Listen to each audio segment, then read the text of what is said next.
Hello everyone. Students, आज का जो हमारा टॉपिक रहेगा वो रेलवेज़ पर रहेगा ऑफ द वर्ल्ड।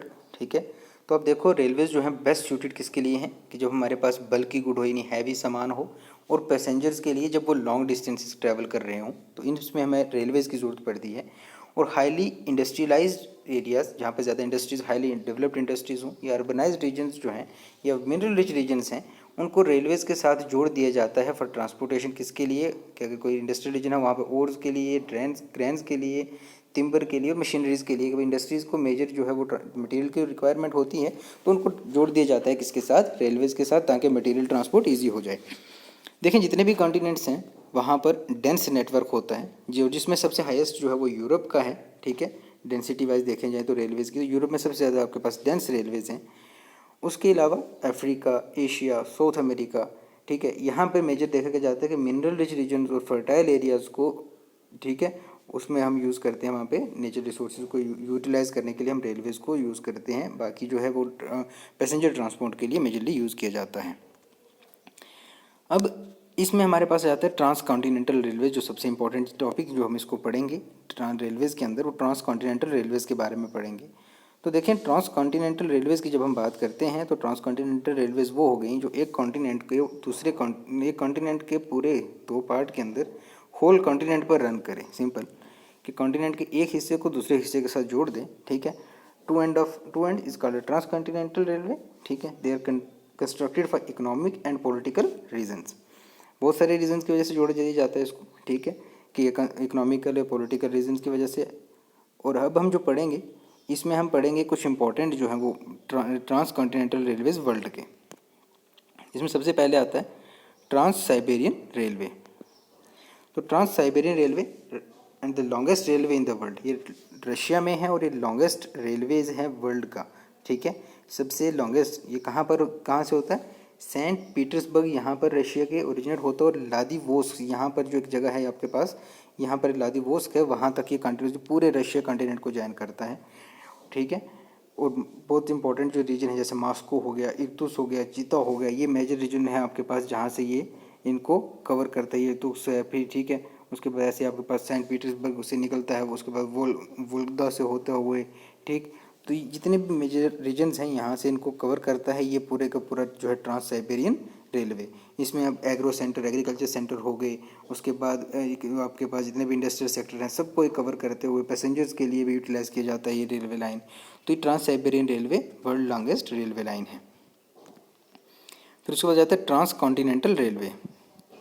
स्टूडेंट किसी वजह से ये जो इमेजेस हैं पूरी नहीं आ पाई, तो इसमें आप थोड़ा सा देख लेंगे, मैं ऐसे भी आपको सेंड कर देता हूँ ये लोग आपको क्लास के अंदर, तो ये उतना ज़्यादा इसको कुछ नहीं है।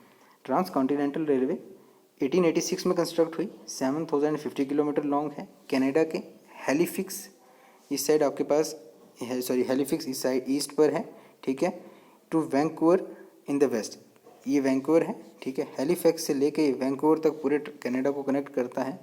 और ये बहुत सारे region, wheat producing region, prairies हो गई, कॉनिफरस फॉरेस्ट, सब जगह से जो है यहाँ से क्रॉस करते हुए, चाहे वो ऑन बोर्ड वाइल्ड रेड है, जैस्पर है, ठीक है, अल्बर्ट, तो ये बहुत सारी जो है रीजन्स को ये कवर करते हुए ये पहुँचता है आपके पास। एक रीजन कनाडा के दोनों साइड पर जो है वो ज्वाइन कर देता है।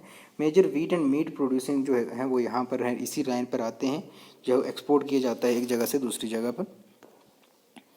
उसके बाद यूनियन एंड पैसिफिक रेलवे आता है, ये connects New York on the Atlantic coast. ठीक है, न्यूयॉर्क है यहाँ पर, और सैन फ्रांसिस्को इसके दूसरी कोस्ट पर है, पैसिफिक कोस्ट पर।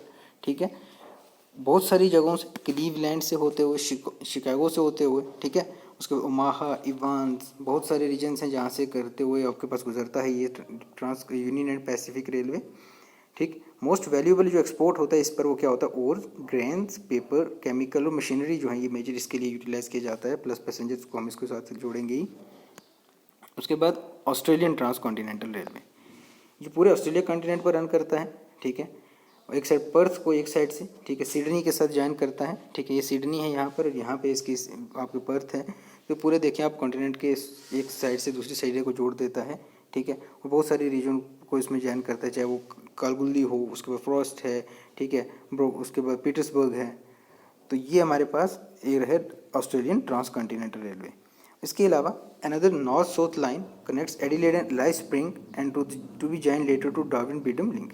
इसके अलावा हमारे पास ये एक और भी है यहाँ पर, इसके नॉर्थ साउथ लाइन के अंदर भी इसको जॉइन किया जाता है, ठीक है। सॉरी, इस तरीके से नहीं होगा, ठीक है। नॉर्थ साउथ लाइन इसमें हमारे पास भी आती है जो कि इसको जॉइन कर देते हैं कि ठीक। उसके बाद जाता है लास्ट वाला आपके पास तो ओरिएंट एक्सप्रेसवे। ओरिएंट एक्सप्रेसवे क्या करता है, पेरिस, ठीक है, पेरिस से ये शुरू होता है, ठीक है, और ये आपके पास किसको जॉइन करता है, ठीक है, इस्तांबुल तक जाता है आपके पास इस रीजन से, पेरिस से होते हुए स्ट्रासबर्ग, म्यूनिख, वियना, बुडापेस्ट, तो यहाँ से आगे जाके आपके पास इस्तांबुल तक ये मूव करता है। और इसने क्या किया, एक 10 डे जर्नी को ओनली 4 डेज़ में कवर किया, ठीक। फिर यहाँ पर भी हम देखें तो मेजर आपके पास वो क्या है, एग्रो आपके पास इंडस्ट्रीज़ या फिर मशीन इंडस्ट्रीज़, उन्हीं के लिए यूटिलाइज़ किया जाता है, प्लस पैसेंजर्स को जोड़ने के लिए। सो ये Orient Express way, trans continental, जितने भी रेलवेज़ हमने पढ़े काफ़ी इंपॉर्टेंट है, आपको इसकी लोकेशन याद रखनी है कि कहाँ कहाँ पर रेलवे लाइन है। तो अगर कहीं कुछ प्रॉब्लम आती है आप कमेंट सेक्शन में मुझे बता सकते हो। Thank you.